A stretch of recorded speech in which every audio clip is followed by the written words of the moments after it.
Hello and welcome back to the Wrexham Way. Hope you're all doing well and looking forward to today's episode. As a slight change in the schedule, we're still playing Southampton to try and get revenge on them for stealing 3 of our players, which really annoys me. We also have Crystal Palace in the Carabao Cup 4th round because it seems to just fall in between the games we were planning to play today. Southampton's more important, so we'll do the Southampton game, but this Crystal Palace game is also pretty important because I think the 4th round of the Carabao Cup is the furthest we've ever been in the Carabao Cup, which is pretty impressive. Crystal Palace are also a pretty decent draw in that as well, and I think we need to focus on a cup this season. You know, we're not going to get to European football in the league this season at all, so we need to focus on the cups. Anyway, welcome back. Hope you're all doing well and looking forward to today's episode. Make sure you do drop a like on the video for me, subscribe if you're new around here, and leave a comment down below for the YouTube algorithm, which should be good fun. So let's go through things since you guys were last here, and it's not been brilliant, if I'm honest with you. You were last here for the 2-0 win against Leeds on the opening day of the season. Since then, it's not been great, I'll be honest with you. Let's scroll down and have a look at this then. Aston Villa, we lost 3-2. It's a game that actually was really tight. If we look at the match stats here, I think it was very even in terms of match stats when eventually it wants to load. It does load. You can see here, right down here, pretty much the exact same. We had a bit more possession, things like that, but it was a very even game, very unlucky not to win that one, which was rather frustrating. We then beat Huddersfield in the EFL Cup second round. A good result for us there, with Gabriel Salom scoring 2 goals on his first start for the club.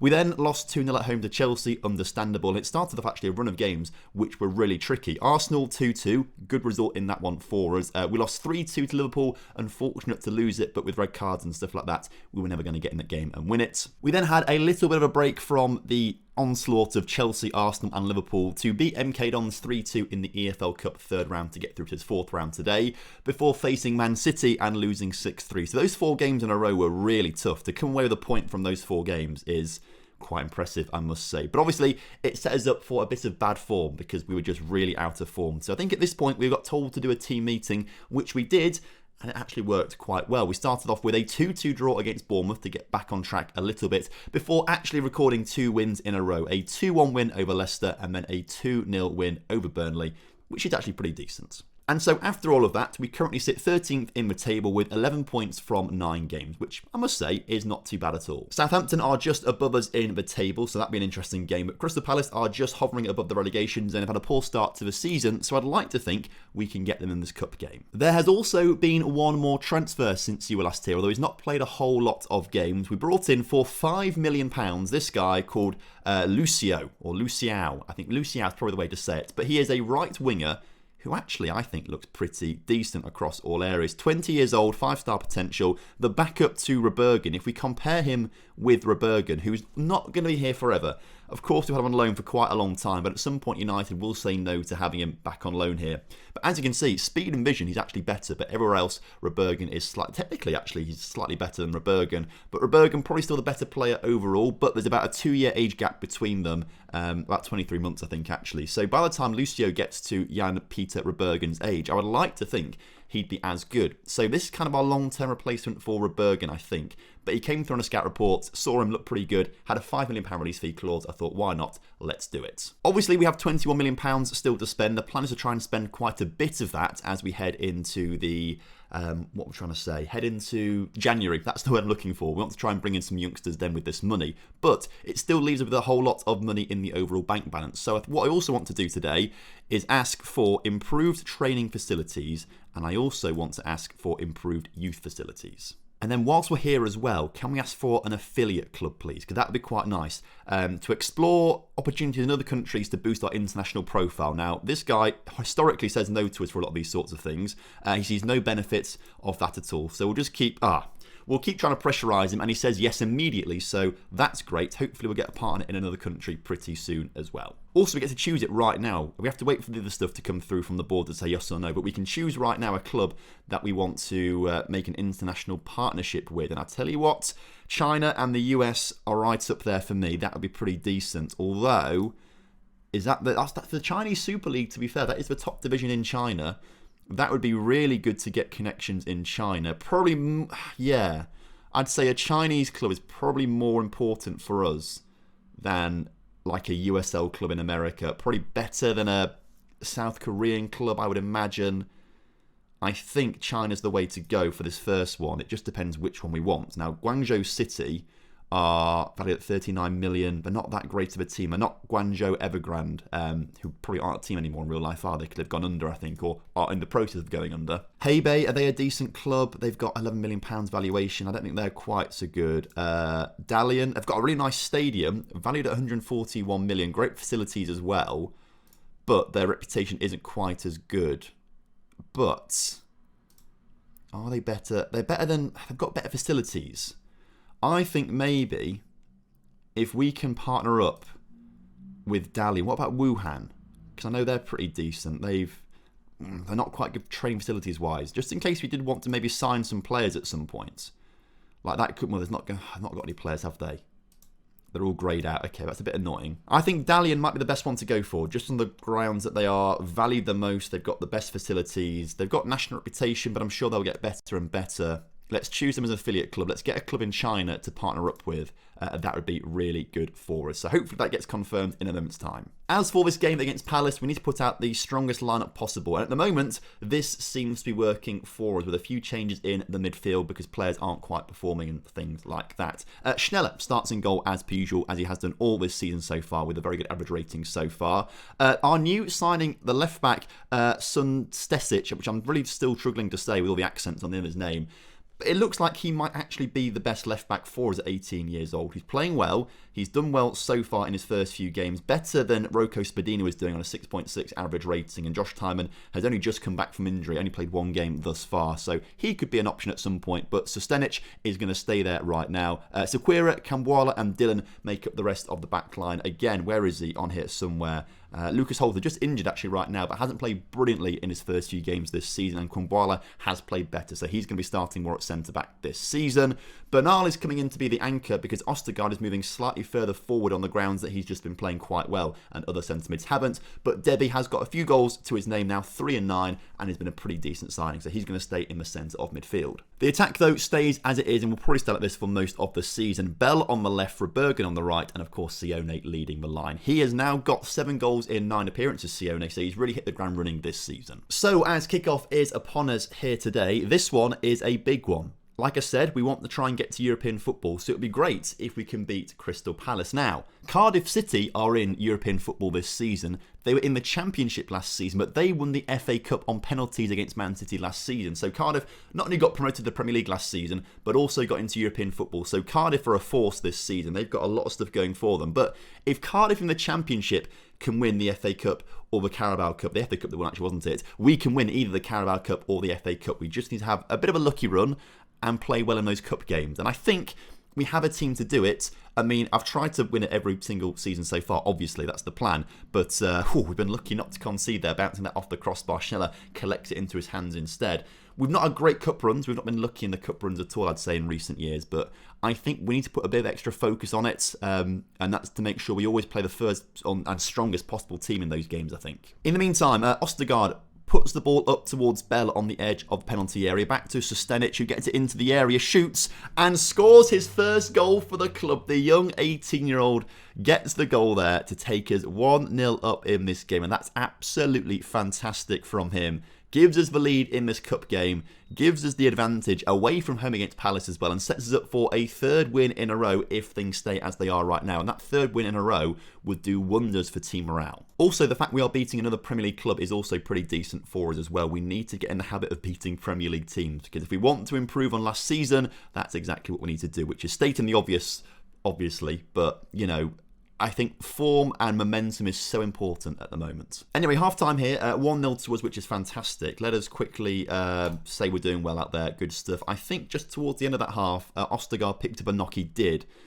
Potential hand injury, so it's nothing too major, I don't think, as Kwambwala hits the crossbar from the free kick. Very unlucky there, but actually I think he might have been offside in the process anyway. I think what we do as well is look to bring Ostergaard off the pitch in a second. Let's not risk too much of an injury, although it is only a hand injury. Like, I'm not quite sure how that hinders him playing football or anything like that, but we don't want to damage him too much, as Debbie's been put through on the edge of the area into Bell. Can Bell double lead? He can't, but Sione can. You love to see that bit of vision from Bell actually crossing the ball. Actually crossing the ball and not taking the shot away there. Sione's 8th goal in 10 appearances this season. He is absolutely on fire. And it's the first ball here to Debbie, which is absolutely fantastic from Dylan. Dylan then with the vision to find Bell, and I can't believe he's actually crossed it.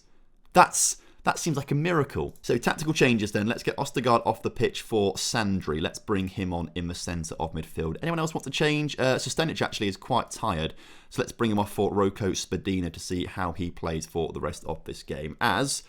Oh, I thought we had a chance there. We don't. Well, we did, but we didn't score, so we don't care about it. The clock is ticking down, though, and with only 25 minutes or so to play in this game, things are looking pretty good, but we can't get too excited just yet, because there is still plenty of time for Crystal Palace to come back in this game, score 2 goals, maybe a third goal, and deny us a chance in the 5th round of the Carabao Cup. As they come forward, the cross in the middle to the far post is headed back across to Gelhardt, cleared by Camboala. However, only as far as Palace players, and the pressure is coming on from them right now. Can we stop them getting that killer ball into the area? Can we stop conceding goals? I mean, I don't mind it because clean sheet bonuses, we don't have to pay them out in that instance, do we? But it would be nice to keep a clean sheet to keep some momentum going. But we do seem to be on a bit of a counter-attack right now. Sione has been put through, looking for another goal. If that had gone in, that would have been absolutely mental, but I don't think it was ever really going to go in the back of the net from that sort of attempt. In the meantime, I think there's one final change to make. Rebergen is looking quite tired and not playing particularly well. We don't, annoyingly, have our new signing on the bench, but we will bring Vinicius Tobias on in that attacking position. He can play all along the right-hand side of the pitch, more of a right-back, but I think it'll be pretty handy to play at right wing as well, should we need him to. So he's on the pitch right now for the final 10 minutes or so, as hopefully we're going to see this game out, get the win we need against Crystal Palace, and fingers crossed, it's all going to be good for us. As Dylan tackles into Tobias. Tobias now back to Camboala, into Bernal. Bernal sends it back to Camboala. If we get a third goal here, this would be absolutely incredible to wrap up the victory here today, as the ball to Dylan is not quite so good. Crystal Palace bring it out from the back. And are they going to do anything special with it? The answer is no, because we clear the ball out from the back, up towards Tobias, headed down to Dylan. Dylan loses possession immediately. Crystal Palace are through. Here comes a goal. I can feel it coming. Luckily not. Luckily not. And so as the clock ticks down then, this is an absolutely fantastic victory for us, taking us into the 5th round of the Carabao Cup. The 4th round is the furthest we've been at all in this series so far. The 5th round, of course, now makes it the furthest we've been. So I'm very, very pleased with this. This is a great result for us. Also, we have now got a partnership with a club in China, which is fantastic stuff. Hopefully that's going to be really good for our marketing across in China, and we should make more money via that. It means that our affiliate clubs are now Dalian in China, we've got Dukla Prague in the Czech Republic, Torquay in League 2, York in my National League, and ATA Arad in Romania. Training rest. We'll give them a day's rest before the Southampton game because it's very, very soon. We need to make sure our players are fully rested and ready to go for it. I'm not sure if Southampton played in the Cup over the past few days, so this could be an interesting one. Also, the board are saying no to facilities, so let's discuss this with them. I think our facilities are like 4.5 stars right now, but we've convinced them either way to do it, which is great. So they're going to improve the training facilities, which is fantastic. What about youth facilities? They reject that too. Let's talk to them about improving those facilities, please. And they immediately say, yes, we can do that. So that's fantastic. We've convinced the board of an awful lot of stuff today. Facilities are going to cost £5 million and £5 million, so £10 million in total. But by the end of it, we'll have, we've got 4 stars right now, so it should go up to 4.5 stars, I think. And we've been drawn against Aston Villa in the EFL Cup, who are slightly better than us in the quarterfinals, I should say. That's an interesting one. But I think we could do a job against them. Anyway, the game against Southampton has come around and, well, we need to put them in our place because they stole several of our players. The first one being Taha. Now, we wanted to sign him in the CDM and Southampton got him instead. And on the transfer special, it looks like all these players were being paid so much less than what we offered them in contracts. But I think because of the way, maybe it's a skin, I don't know, but I think there's a bug basically where when another club signs a player you're trying to play, when it tells you the wage they're going to get paid, it tells you the wage they were on at their old club, not their new wage. So it looked like Southampton got all those players that we wanted for a fraction of what we were trying to pay for them. No, it's not quite the case. I think Taha is on 40, he's on 40 grand here. I think we tried to pay him like 30, so I can see why he went to Southampton. But they got Taha. That was one of the players that we wanted. We also wanted to bring in another player, didn't we? Who was the other player we tried to bring in? It was definitely, it's on the previous page, isn't it? Paolo Bernardo, who's on £42,000 a week, not £8,000 a week at Southampton. So that was frustrating. And they also got the boy, Biro. So cross they got Biro, because I love him so much. Although, has he played much Not really. When he has played, he's played terribly. So maybe we dodged a bullet with Biro a little bit, but we love him. So they've got 3 of our players, which is really annoying. So we need to put them in their place. To do that, I don't think we change anything in that team because they all played pretty well in that previous game. All back to full match fitness as well, thanks to resting them in between games. So for me, submit it, go to the game, let's get the result. Right then, kickoff is upon us then. Let's do it. Let's show them the right way to play football. Let's show Taha, let's show Biro, let's show Paolo Bernardo, who's on the ball right now, that we are the better team to go to. They've made a mistake going to Southampton. They should have come to us instead, as we nearly conceded a goal. That's the thing though, we didn't concede a goal because we've got better players this season. Last season we might have conceded that, but not this season. Ostergaard plays the ball into Sion, who gets it out wide to Rebergen. Rebergen out wide further still to Dylan, who goes back to Cambuala. But we are looking to build here a Sequeira, which I really feel like I'm saying wrong all the time, but get used to it because I'm not going to say it any other way now. Sestenic on the ball, looks across this one into the middle, loses possession annoyingly, and now Southampton can build out from the back. They can't, but we can't. Oh, we can't score either. That would have been great for us. That would have been great for us had we got that early goal like that from a big mistake at the back. Both Taha and Paolo Bernardo are playing today for Southampton. I don't believe Biro is right now, but you know, he's already been shown that he should have joined us instead, because for us, he would have been playing a lot more games than he plays at Southampton. So his loss really, but we need to show Taha and Paolo Bernardo what they're missing here today by misplacing passes, but they also misplace passes. Ostergaard into Rebergen, forward to Sestenic. Can he get his second goal for the club? He's forced wide, into the middle. Ostergaard tries to shoot, tackled at the last second, and we are having plenty of chances in this game. We're getting close to scoring. We're not quite breaking the deadlock just yet, but I think we're going to do it very, very soon, I hope. But as a corner for us, into the near post, Cambuala can't win it. Debbie collects the ball out wide though, cuts back inside into Ostergaard. Ostergaard back to Debbie, who's forced backwards under pressure. Can we just create some space, lads? Bernal's got a knock, finds a pass to Rebergen. An absolutely superb pass. Rebergen should have squared it or done something better than just shoot it straight at the keeper. That was unlucky. But again, we are creating so many chances. I think we deserve a goal at the end of this somehow, as Ostergaard, saved on my line by the keeper. It bounces around a little bit. How are we not scoring? We have been so unlucky. Our XG must be through the roof, I must say, on this game so far. But to not score, we are getting a little bit unlucky. As Salisu into Barak, into Taha, back to Thomas. Can we force a mistake at the back? Yes, we can, because that ball is up to absolutely no one, as we can now bring it backwards towards Southampton as Bell has the ball. Loses possession, sadly.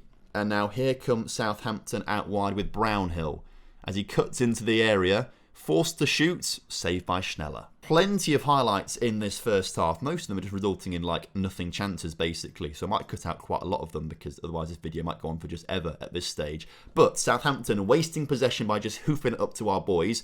Now Dylan with a chance to come inside from the right hand side of the pitch. He's got 2 men on him. Gets the cross to Rebergen again. I just cannot put it in the back of a net just yet. We are getting so unlucky. So unlucky. A 1.25 XG at the moment. 10 shots. We deserve this win. We deserve this win. We're playing so much better. I can already feel it happening though, can't you? You know, Taha's going to find Paolo Bernardo, who's going to unleash an absolute pile driver into the top corner in the 90th minute. Those two will combine and those two will score a goal to win the game. I can feel it. Also, I know Bernal's got a knock. He's had a knock for most of this game. We should probably try and take off the pitch now, to be fair, to rest him up. We'll swap him over with Ostergaard and we'll bring Bernal off for Jan Patrick. Let's see how he plays in this team for the rest of this game. We're also not seeing anything from Sione. So Gabriel Salom, on you come. Let's see if you can score something at the end of this game as well. Those two changes just for now with 25 minutes or so to go. We're going to shout, demands more from the team as Southampton look to come on the offensive. Ball put into the middle to Brownhill. Into the middle again. It's not a goal, thank goodness. I think there was an offside in the process anyway, which would have saved us. But that was too easy for them to get in behind us. Come on, 20 minutes to go. We can do this, lads. We can do it. Shout. Encourage. We've seen nothing so far in the second half from us. Throw coming in. into Bell, who collects the ball into Debbie, into Ostergaard. Ostergaard through to Bell. Bell shoots, it's saved, and I think he's offside anyway in the process. Why are we having so many of these offside chances being shown as a highlight? I don't care. If they're offside and we're not in the back of the net, I don't want to know. 5 minutes to go. There's a highlight quickly. We'll do this before we make one more change to the team as Sunstesic comes forward, is then tackled immediately. You hate to see that as they look to come forward. No, it's happening. It's happening, isn't it? It's happening. I know it's going to happen. Brownhill in the middle. That's even worse than I thought it was going to be. Even worse than I thought it was going to be. Oh. Oh, I'm cringing. Oh, I'm going to wake up in the middle of the night thinking about that and just start cringing, I think. Oh. Well, with 2 minutes to go, it's not going to make much of a difference at all, is it? But we'll bring Ewan on the pitch instead and just see if he can change anything on that left-hand side. Oh, that's... Oh. That hurts so much.